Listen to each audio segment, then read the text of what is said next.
you're watching and listening to Breakfast with Steve there, and I've got a smile on my face because Stephanie has just been in, and she always brings a smile to my face. She does, absolutely. She's just, and yours probably, no doubt, at home. Send the love in for Stephanie, gbnews@gbnews.uk. She's just a ray of sunshine. She is. It's always wonderful having her in, isn't it? Oh, it is. Lovely. Also gives you a nice chance to gossip as well. Oh, yes. I like a bit of that. Shall we have a look at today's front pages? They're full of gossip and politics. And, of course, the Times, for instance, focusing on that terrible bridge blast in Crimea. It says that the landmark, which was, of course, a big point of pride for Vladimir Putin, they reckon that whoever blew it up, raise your eyebrows, maybe Ukraine, can get something out of it, at least. The Observer has that as well. It says Putin has been dealt a bitter blow. He'll be very, very angry man over that, won't he? The feud between Michael Gove and Liz Truss is intensifying, according to the Mail on Sunday. Their headline reading, sadistic Gove is told, stop plots or let in Starmer. The Express, Sunday Express, heads down and charge, it says. It's talking about the PM trying to revive the economy. Yes, and it's all about uniting, because... Sophie Reaper, we'll talk to her in a minute. Yes, absolutely. In the Sunday Telegraph, Truss tells MPs, unite or face disaster. Peter Tobin's ex-wife gives an interview to the Sunday Mirror. I'm a serial killer, of course, that he was, who's died in prison. I'm glad my serial killer ex is dead. And the Sun on Sunday has spoken to the ex-girlfriend of the former Strictly dancer, AJ Pritchard, telling the paper that she's devastated that he has found love elsewhere.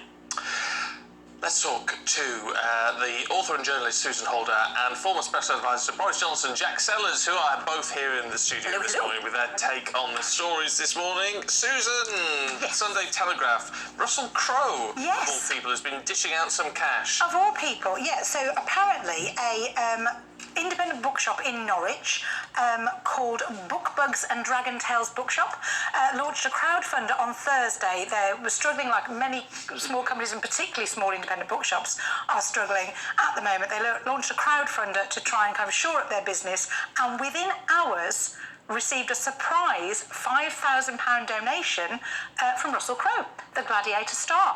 And there isn't in the article in the Telegraph any mention of what connection he may have that's just what it's to the Bookbugs and Dragon Tales bookshop, or whether he was just surfing the net and came across it and decided to do a good deed, or whether it's just somebody called Russell Crowe and they presumed it's the actor. Well, not many have £5,000 to just... Well, who knows? Who knows? With just another random Russell Crowe had He's £5,000. done things like this before, hasn't he? Yes. He's got form on this. I think he Yeah, surfed the I think it is him. And as a newly published author with 2 books out myself, and just this last year I've discovered the literary world and the bookshop world in a way. Obviously, I've always been a reader and I'm a writer, but the world of independent bookshops is a fascinating place. So obviously a lot of people buy their books from the big Amazon giants, Waterstones, Foyles, the big bookshops. But little independent bookshops are where I, as a new writer, have been going around meeting people, doing events, and it's a whole world of communities. So I'm doing an event actually in London at the Dublin Castle in Camden on Wednesday, but I need an independent bookshop to support me. So Primrose Hill Books is the bookshop that's coming along to help me. I did another event a couple of weeks ago at a place in Ludlow called Castle Bookshop. They've got a secret garden where authors have... It was amazing. So I went and they've got little communities of people who support their event, because obviously I'm not a name that's going to draw many people, but these bookshops have people who want to go and find things to do and talk to authors who write all sorts of different books. And if you're looking for things to do, look at what your independent bookshop that are more out there than you think. And they're much more fun than you think. And they're much more fun. They work really hard. Oh, we've had all the bookshop events I've done, you get about 30 people in a room, or in this one in a secret garden, which was amazing. And it's such a laugh, and you talk about your book, but they share stories, and it is just amazing. I've never been to one before I kind of had to do them, and I'm ashamed of that because they actually are so great. It's lovely. Yeah. This shows the power of the internet at the moment in terms of for these local independent stores or local pubs, local businesses, whatever they are. That with crowdfunding, what it is these days, just the amount of people they can reach. I know recently there was a local pub in London where George Orwell used to drink, I believe, and they were sort of threatened with closure or something over some local planning thing or complaint for something. Very nice pub, like a local landmark, obviously, with George Orwell tie. But yeah, they put something on Instagram, I think it was, and it just went absolutely viral. And you had all celebrities sort of endorsing it, saying you're one of the best pubs, and I think they're sort of protected now into the long term. So it is interesting. The internet can be a wonderful thing. It certainly can be. But yeah, Russell Crowe and the Norwich Bookshop were linking up together. Who would have thought? Brilliant. Maybe he'll turn up for a little book reading. You never know. That'd be cool. Jack, in the Sun on Sunday, looking at burglary in the UK, which apparently is getting worse. Yeah, well, the Sun go as far as calling it a burglary epidemic, which so the story focuses on sort of some high-level stats really, which are actually quite shocking. But it talks about how look at this stat here: just 5% of burglars who are actually caught are jailed. But there's other stats in here about the actual response time or the responsiveness of police forces across the country. I think it says here in crime hotspots such as London, only half of all burglaries are actually attended by an officer. So the Sun go as far as calling it an epidemic, and the public are actually now having to turn to private security firms to plug the gap. But I think this is interesting, sort of, you having seen lots of polling in sort of government on what the public's priorities are. We saw this in the 2019 election. No doubt there'll be a massive part in the forthcoming election in the coming years. But crime is one of the huge priorities of the public, rightly so. I don't think these stats will sort of go any way to reassuring people. It's difficult though, isn't it? I'm torn on this one. I was burgled, years ago when I lived in a flat in London, and the police did come round and did the old fingerprint dust and all the rest of it, but did say at the time, we're not going to catch anyone. And so you then look at that and go, well, it was a waste of time and resources. I'm even coming to do the fingerprints, isn't it? If they're not going to catch anyone. Yeah. Well, yeah. Yeah, but at the end of the day, they have to attend and have to deal with these things. You can't just have burglaries of your house and stealing laptops or stealing whatever it is. Only last week we saw at Liverpool Street Station in London. There was I think this is a sign of the times in a way that. Crime is at a worrying rate, especially in London, because this wasn't actually a huge story. Me and Susan were talking about this before. There was a stabbing of 3 people. There was an attempted bike robbery at the station. This was at 20 to 10 in the morning on Friday. This is like peak time. Visible broad daylight. I think it was like pretty close to a police station. And not many people had heard about this. But 3 people stabbed in one moment after they all tried to protect the person who had their bike stole. It's just very worrying sign of the times that this sort of thing can happen in broad daylight now. They've got the broad neck to try and go out and do this sort of thing, Yeah, no, I agree. Something needs to be done. Something does need to be done. It ain't right. I'll tell you what else isn't right. Garlic bread. Garlic bread. Well done. Thank you. You're going back in time. For anyone who doesn't know, that's a Peter Kay reference. So, I wondered what on earth you were about. did you? Garlic bread. Garlic bread. It's a famous Peter Kay joke. love He quotes Peter his Kay. dad Peter going, Kay garlic classics. bread. Garlic bread's a crazy thing. Yeah. So, we are going back because I wouldn't have thought it was so long ago, but apparently it was 2018 that Peter Kay pulled that big tour. Is it that long ago? When he was due to go out and suddenly had to cancel. He's not been well, has he? Well, yes, I think there was something afoot. Yeah. But I think there was somebody here who might have had tickets for that. Is that? Yeah, that is right. Conflict of interest here. I'm a huge Peter Kay fan. I managed to get tickets for that tour, which was, I think that was awaited for years. Even before that, he was sort of in a quiet spell. Going back to an earlier conversation about celebrities staying out of the limelight, I think Peter Kay is a very prime example. Yeah. But Well, the good So what news is is. I didn't know this. He had a big tour planned. Big Yes, he comeback did. to a thing, and then And all of us, it People did did. go. So a lot of, obviously people got the money back, but people were very disappointed because he wasn't able to tour. But the news in the Sunday People, it says that he has been performing secret stand-up gigs, sparking speculation, and that's all I think it is at the moment, that there may be another comeback tour, a big tour planned. And apparently he played the Lowry in Salford last week. And his shows, it says here, were so hush-hush that fans said they had to whisper when picking up the tickets because they didn't want anybody else, they wouldn't spark mass panic for the Peter Kay tickets, and also handed over phones to ensure no recordings were leaked. So that's quite interesting. So, and somebody's tweeted it was the weirdest but best experience. So obviously, I love Peter Kay. I've met Peter several times. My husband. Oh, have you? My husband's worked with him. He was in Max and Paddy, which was a spin-off from Phoenix Nights. So the rise of the Phoenix is the headline. So the hope that Peter Kay may return to big venues would be great, and that's what we all need, a bit of Peter Kay. Yeah, Any it's messages? piling on the pressure now. He's in the Sunday. No, I know. Yeah, but I tell you, if any message gets, if any of you know Peter Kay, I did listen last time with Ruth Maddock. And You did, it worked. If anybody knows Peter Kay, tell him we just want to see him back. Yeah. We want to see. He's one of the funniest men this country has ever produced. We once went to see him, and we went back to the dressing room in the interval, actually, because after a show he just goes home. There's no kind of staying around. We went to see him in the interval, and he was quite an active show. He was sliding across the show on his knees. He was on stage on his knees. He was doing all the kind of running around that he does, and he was eating fish and chips out of the paper like really quickly because he was hungry and he had to go back on. And it was and he hadn't got. I had to scour the backstage of I think it was the Manchester Apollo to find a fork for him so he wouldn't be too greasy when he went back on stage. Oh, and it was just so bizarre as we were running around backstage as Peter Kay was eating his fish and chips in the interval, but while being incredibly funny the whole way through the interval, as well as he had been in obviously the first half of the show and the second half. Yeah. He's a comedy genius. Yeah. Yeah. Wow. Brilliant.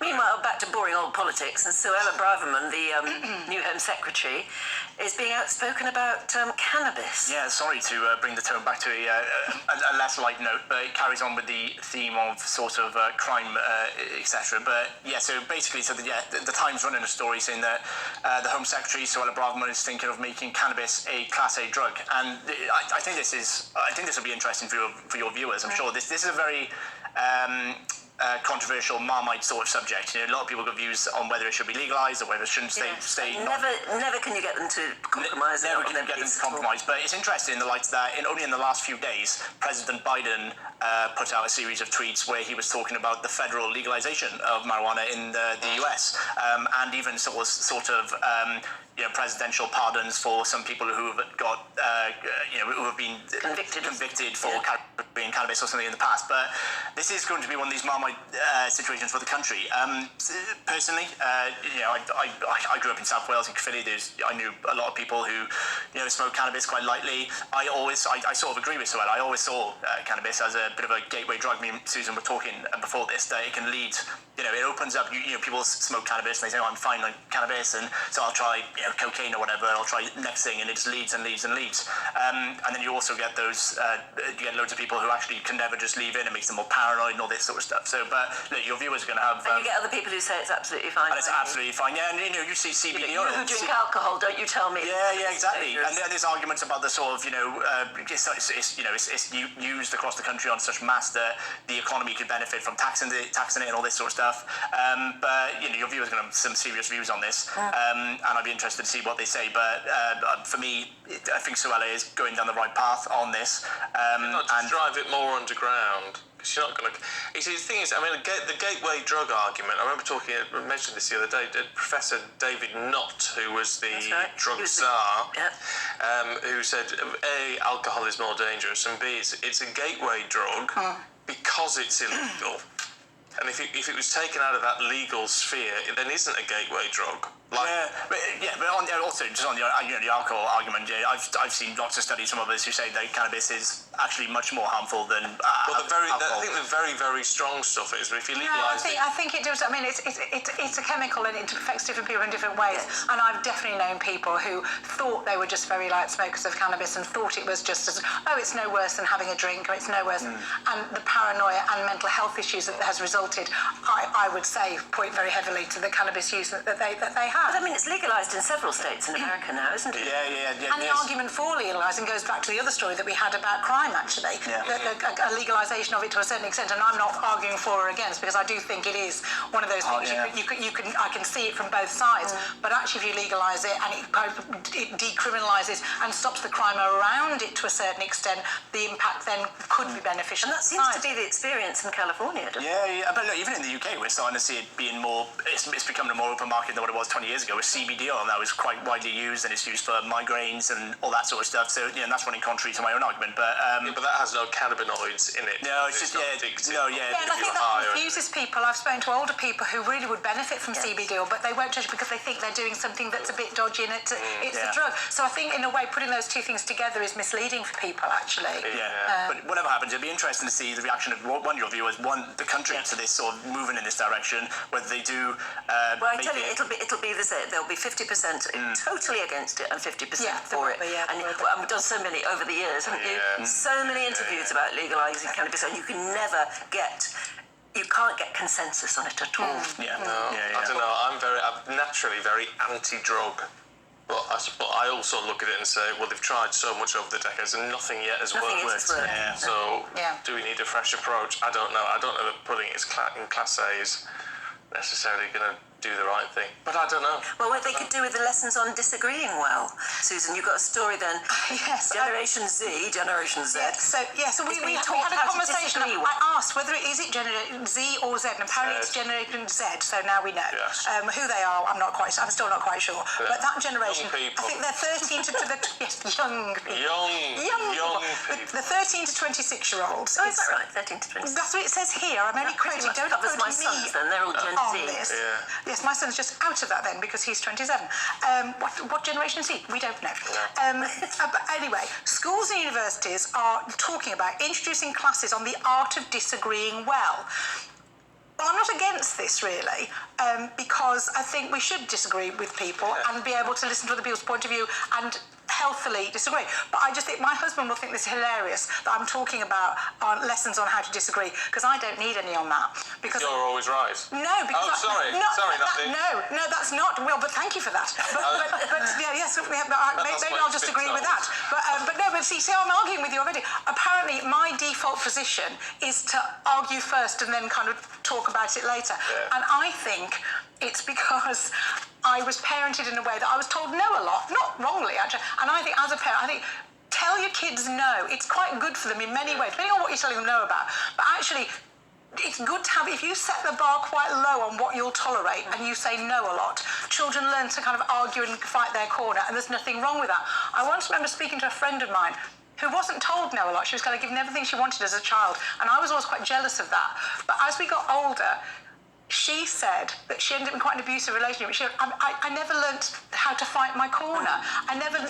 Whereas I will kind of come out of the traps going, what do you mean? And then kind of listen to the person's point of view maybe. But I will come out arguing because I think I was told no a lot as a child. And I don't think it's necessarily a bad thing that you kind of do that. I think the most interesting thing is learning how to disagree without falling out. Yes. Yes. And Agree to disagree. Agree to disagree. Have we got time? No, we haven't. No. Oh, we have got time. No, we haven't. No, we haven't.